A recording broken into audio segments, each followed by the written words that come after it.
जी नाज़रीन, करमपुर मां अवां सां आम ख़बर जी आगाही शेयर कंदा हलूं। करमपुर भरिसां जमाल थाणे जी हद ॻोठ ग़ुलाम नबी जाफ़री मां 9 ॾींहं पहिरियां हथियार बंदन हथां अगवा थी वियल नौजवान अलीगौर जाफ़री मुबैना पुलिस मुक़ाबले बाद बाज़ियाब थी घर पहुची वियो आहे। जी नाज़रीन, करमपुर मां अवां सां मुवी जी बाज़ियाबी जे हवाले सां आम ख़बर शेयर कंदा हलूं। करमपुर भरिसां जमाल थाणे जी हद ॻोठ ग़ुलाम नबी जाफ़री मां 9 ॾींहं पहिरियां हथियार बंदन हथां अगवा थियल मुगवी नौजवान अलीगौर जाफ़री खे हद जी पुलिस मुबैना मुक़ाबले बाद बाज़ियाब कराइण जी दावा करे वरिती आहे।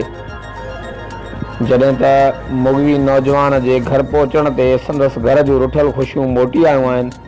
मुगवी जा अज़ीज़ दोस्त ऐं इलाइक़े वारा मुगवी नौजवान खे बाज़ियाबी जूं मुबारकूं ॾियण घर पहुचण लॻा।